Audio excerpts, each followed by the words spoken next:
Inside out 2 যারা animation মুভির পোকা অ্যাকচুয়ালি আমার মতো, তাদের জন্য এই ছবিটা আদতেই একটা নস্টালজিয়ার নাম।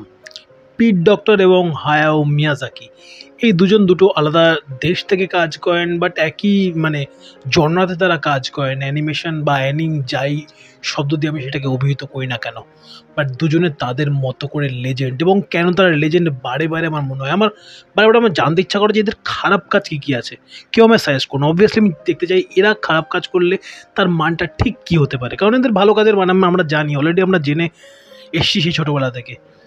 আবারও পিট ডক্টরের কাজ ইনসাইড আউট পার্ট 1 2015-তে এসেছিলো, 16-তে আই থিঙ্ক মোটামুটি যতগুলো বড় বড় অ্যাওয়ার্ডের নাম জানি আমরা, like golden globe, like academy award বা অস্কার, বাফটা সব জিতে নিয়ে চলে গিয়েছিলো ইনসাইড আউট ছবিটা।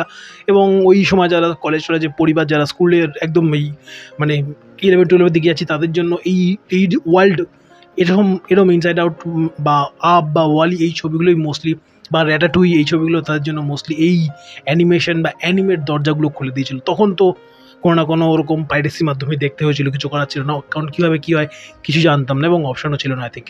তো যাই হোক, এই ছবি ইনসাইড আউট 2 এত বছর পরে এলো, নস্টালজিয়া তো অনেকটা শেয়ার করলাম, সেই নস্টালজিয়ার ভ্যালুটাকে আলটিমেটলি প্রোভাইড করতে পারলো, সেটা নিয়ে কথা হবে ভিডিওতে। তো আমি শুভ্রজিৎ রয়েছি আপনাদের সঙ্গে ফিল্মি চতুষ্কোণের আরও একটা নতুন এপিসোডে স্বাগত আপনাদেরকে। যারা চ্যানেলে নতুন অবশ্যই চ্যানেলটাকে সাবস্ক্রাইব করে উৎসাহ দিতে থাকুন, আর যারা আগে থেকে দেখছেন এবং ইনসাইড আউটের ফ্যান তারা তো অবশ্যই এটি কন্টিনিউ করুন।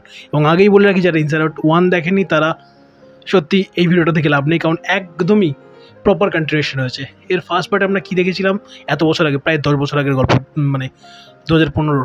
তো বেসিক্যালি 2 বছরের গ্যাপ হয়েছে। 2 বছরে কী কী হয়েছে আমরা এর আগে দেখেছি 5টা ইমোশনকে, হ্যাপি, স্যাড, অ্যাঙ্গার, ফিয়ার এবং আই থিঙ্ক ডিসগাস্ট। সবুজটা ডিসগাস্ট ছিল। এবং এবারে আরও 5টা ইমোশন অ্যাড হয়েছে তার সঙ্গে, মেইনলি যাকে ঘিরে যেই দুটোকে একটা টাসেলে সারাক্ষণ চলে। এটা ফার্স্ট পার্টে কী হচ্ছিলো, হ্যাপি এবং স্যাডের মধ্যে একটা টাসেল এবং সেখান থেকে একটা ফ্রেন্ডশিপ বা এরকম কিছু একটা চলছিল।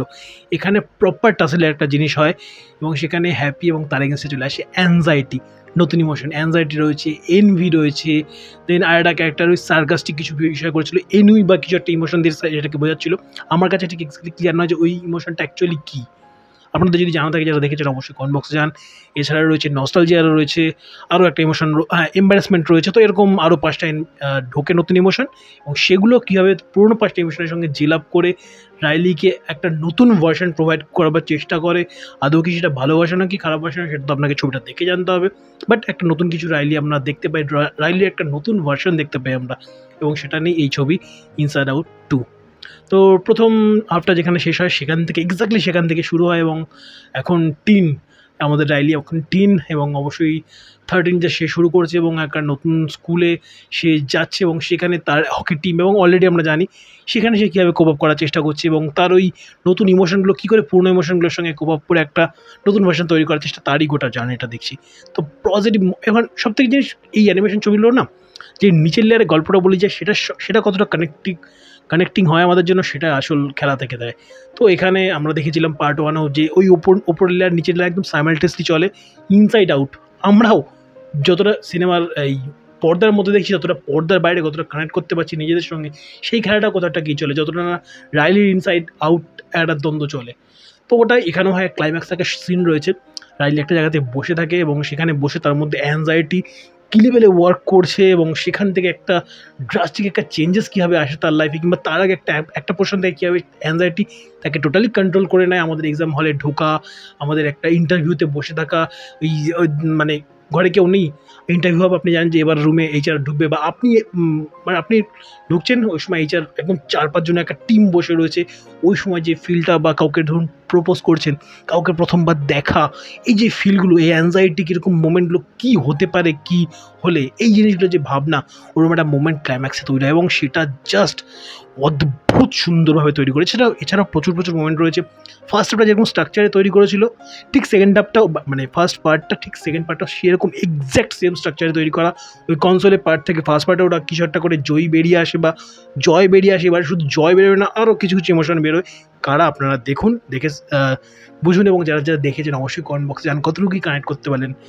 একদম আমার একটা বন্ধু এটা দেখে হোয়াটসঅ্যাপে লিখেছিল তার স্ট্যাটাসে, যে every generation should have a inside out. Actually জানি না বাকি জেনারেশনের গল্প জানি না, বাট আমাদের জেনারেশন আরও 90s কিড অ্যাটলিস্ট আরও অনেকগুলো ইনস্টলমেন্ট পেতে চাই ঠিক এরকম লেভেলে, বা হয়তো এর থেকে আরও বেশি। পিট ডক্টর দীর্ঘজীবী হন, বহু বহু বহু বছর বাঁচুন, আমাদের আরও আরও অনেক বেশি ইনসাইট আমাদেরকে গিফট করতে থাকুন। That's it from my side. ভালো ছবি, একটা নিঃসন্দেহে ভালো ছবি হয়েছে এবং প্রথমটার লেভেল ম্যাচ করতে পেরেছে, নিঃসন্দেহে ম্যাচ করতে পেরেছে। বললাম যে স্ট্রাকচারাল কিছু সিমিলারিটি আপনি পাবেন যারা দেখেছেন ফার্স্ট পার্ট, এবং যদি আপনি না দেখে থাকেন তো অবভিয়াসলি দেখুন। ফার্স্ট পার্ট তো যে কোনো জায়গাতে আপনি পেয়ে যাবেন, জাস্ট যে কোনো জায়গাতে। সেকেন্ড পার্টটা এই রিসেন্টলি অ্যাপেল টিভিতে অ্যাভেলেবেল হয়েছে, গিয়ে আপনি রেড করে সেটাকে দেখতেই পারেন। তো এই ছিল আমার রিভিউ এই ইনসাইডার 2 নিয়ে। যাদের নস্টালজিয়া কাজ করে ইনসাইডার 2 নিয়ে অবশ্যই কমেন্ট বক্সে জানান। আই থিঙ্ক চ্যানেলে আমার র্যাটাটুই, আপ, ওয়ালি এরকম কিছু কিছু ছবির একটা বক্স করা আছে, সরি একটা প্লেলিস্ট করা আছে, সেখানে কি অ্যানিমেশন মুভি লিস্ট বলে, সেখান থেকে চেক আউট করতে পারেন। সেই লিস্টের এই নতুন সংযোজন হলো আজকের এই ইনসাইডার 2। ফার্স্ট পার্ট দেখুন না দেখা থাকলে, তারপরে অবশ্যই ইনসাইডার 2 দেখুন। এই ছিল রিভিউ। ভালো থাকুন, ভালো রাখুন। চ্যানেলে নতুন থাকলে চ্যানেলকে সাবস্ক্রাইব করে রাখুন। Bye bye.